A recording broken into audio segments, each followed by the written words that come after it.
So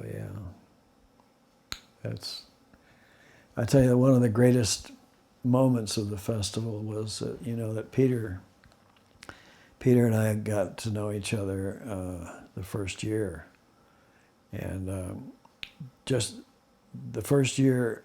Well, it wasn't actually 72, it was 71. He was touring after Peter, Paul, and Mary broke up. And George Wein, who is a good friend of mine that produces the Newport festivals, called and said, Peter needs somebody to take him on the road. He's going by himself and he doesn't have his entourage. Would you be his entourage? And I said, sure. Even though I thought he was a left-wing bomb thrower, Well, that was an enlightening 5 days for me, and he taught me a lot of things about being humane and about other things.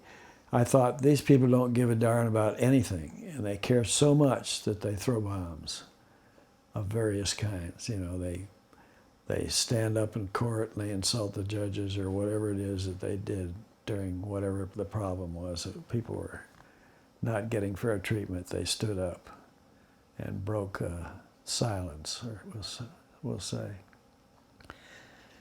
So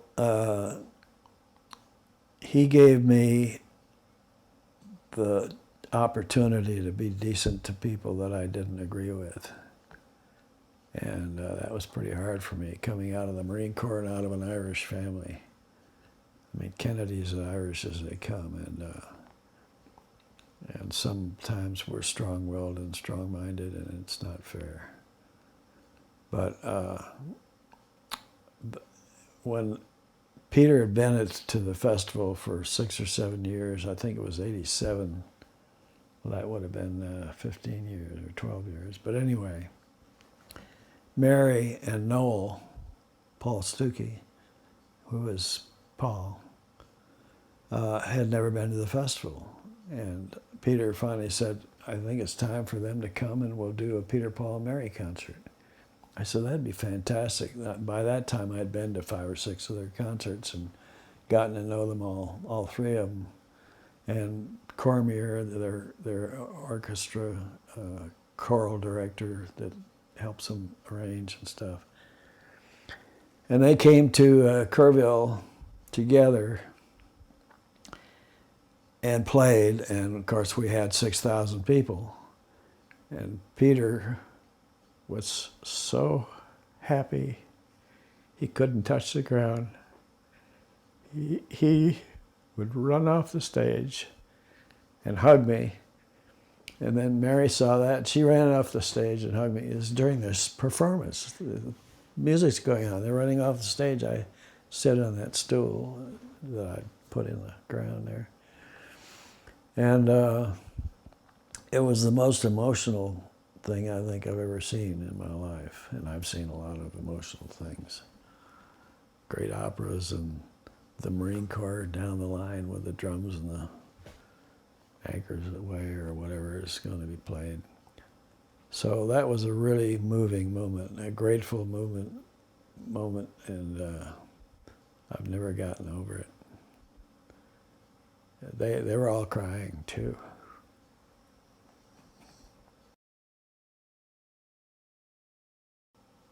I really like to talk to whoever's going to get to hear this about the behavior of the audience.